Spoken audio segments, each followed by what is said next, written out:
In this episode, we get the rematch between Gallade and Farfetch'd. Hey, this is GatorEX, and next episode of Pokemon Journeys, and I think we're going to be, the anime's going on a break for a bit, I think like 2 weeks, but regardless, this episode, finally, we're picking up the storyline again of Farfetch'd, or just Farfetch'd in general, training. So, we do start off the episode with a little training montage, or not montage, but a little training moment between Scizor and Farfetch'd, and while they're on their way to the Pokemon Center, I think we also get like a nice little moment with Grookey as we get to see it using its abilities a little more so, which, we saw a little bit in the episode that it debuted in, but I guess, it can use that on other Pokemon now, including grass Pokemon, and we see more of Grookey just running around, being itself, and being just a happy little monkey, not so much as annoying as it was before. But I think, it's nice to see that we have Grookey now kind of hanging out with them in the main group. Sobble isn't tagging along as like the little baby buddy Pokemon. And of course Cinderace is, a taller Pokemon now, so it can't really tag along in the way that, the smaller ones can. So seeing Grookey and Pikachu together is kind of nice. But while they're at the Pokemon Center, they run into Rinto, who is now actually in the in the Pokemon World Championships. Their first battle was kind of off the books, I guess. But now we get the rematch that actually will matter for some points. And, very predictably, obviously, it's the rematch between Farfetch'd and Gallade. And it's a nice battle overall. It's for I guess maybe half the episode or so. Well, I mean, aside from like the little detour with Grookey at the beginning, most of the episode is the battle. And it's some great moments between the two. At one point, Farfetch'd's leak gets cut in half, but he still continues using it. And, it's very predictable at this point. Yes, he's going to evolve because he's using the leak one-handed with the top part of it that got cut off as the shield. And it's like, hey, wait a second, that's not how he's supposed to evolve into Sirfetch'd. You're supposed to get, 5 critical hits in one battle? I think that's how you evolve it into Sirfetch'd, which honestly isn't even hard. I ended up doing that during my actual playthrough of Pokemon Sword.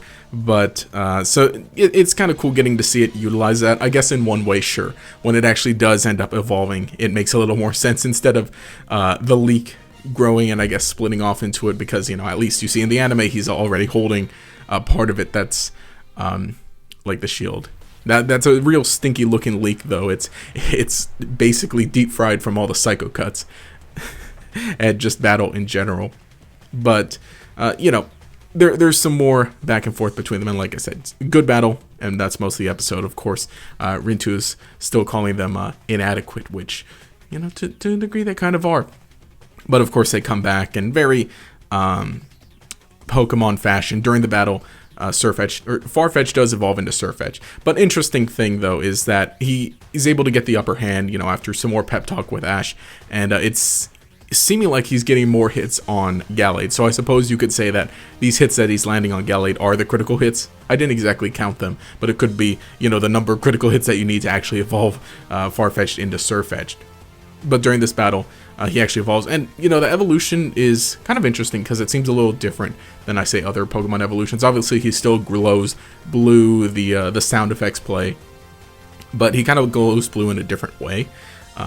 Again, because the anime representation of the evolutions are, of course, different from the games. So, like I said, seeing that it's actually evolving into Sirfetch'd with half of a leak and then the other half in its hand as a shield, and then when it actually becomes Sirfetch'd, those just grow into, the big lance and then the big shield.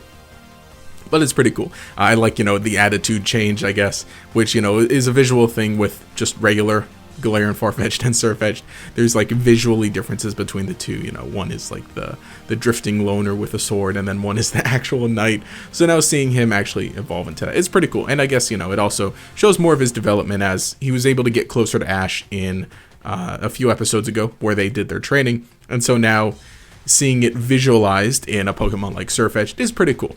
And of course, they continue battling and they win the battle. Interesting thing, I think, though, is we also see like more of a visual representation of Gallade's ability justified, which, when it's hit by a dark type move, increase the attack. I think by 2 stages, which, is a cool ability in the game. So seeing it now in the anime is pretty cool. But I guess, at the cost of taking a hit. But having a shield is really useful for Sirfetch'd as, he's able to get the win.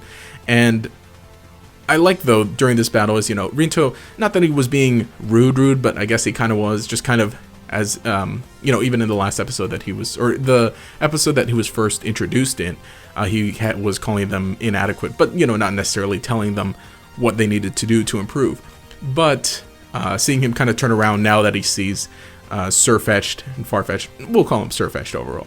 Sirfetch'd, because that's what he is now, acting more like a knight, right? Taking this on to, battle for Ash, basically. And we see, again, the attitude that it has and his nice voice is pretty cool to see. But it's a cool, fun battle. And like I said, the animation's really nice during parts of it. For most of the battle, it's kind of your typical battle animation, but then, of course, it gets really good for certain portions and sections of it, which I do really like to see. And again, seeing, a sword fight like this, because, if I'm being honest, I didn't really like how Farfetch'd battled, or the style of it, right? That's not necessarily anything on the anime. It's just Galarian and Farfetch'd holding this big, heavy two-handed league and basically dragging it around everywhere. But having it now with a one-handed sword, or one-handed lance, basically, it works out a lot better. But the battle ends and they move up to in the ranks, I think like 184th now, because, at the starting of the episode, it was like, in the 200s, which it's been a while since he had an official battle, so I can't really remember what Ash was at before, but now, definitively, he's at 184, which is actually pretty high. And, with how quickly he can move from the rankings, it'll be interesting to see how things develop with the whole Pokemon World Championship and how soon he'll be getting to close enough to Leon, or at least in the top 8. Probably that could potentially happen this year in the anime, say like, within 2021. So we'll have to see how things work out. And again, the anime being how it is right now, very different from the other anime, because it's not necessarily the Sword and Shield anime, it's its own thing, Pokemon Journeys. So we'll see how all that works out. But overall, I think it was a fun episode, and finally getting that payoff to Sirfetch'd. I think it was better, this episode came a little sooner after the last time we picked up with Farfetch'd, and we're able to see it a little more. And I didn't even mention, like, saying last week's episode, because it wasn't necessarily super worth mentioning, but Farfetch'd was in it for a bit. So just seeing more and more so that, yes, he does have these Pokemon. It's probably all the new. It's probably just because Farfetch'd and Sirfetch'd are Generation 8 Pokemon. Galarian and Farfetch'd is that they're Generation 8 Pokemon, that they're being used a little more in the anime. So I'm hoping we see a lot more of that for the other Pokemon, especially Dracovish, because we have not seen anything of Dracovish since Ash caught it. But I thought this was a good episode. Let me know what you think in the comments below. If you enjoyed this video, remember to leave a like and subscribe to show your support. Remember, I'm also discussing Yu-Gi-Oh! 7s over on my anime channel, as well as other anime. Spring anime season is going to be coming up, so I'll probably be covering My Hero Academia during the 5th season. As well as some other things here and there. So if you could check that out, that might be great. Especially because we'll see how things go for reviews for Pokemon Journeys going forward here on the channel. But if you would like to show your support, you can leave a like and subscribe to do that, and enable notifications by clicking that bell icon next to the subscribe button. It'll make sure you see each new video as it comes out. Anyway, this has been GatorEX. Have a nice day.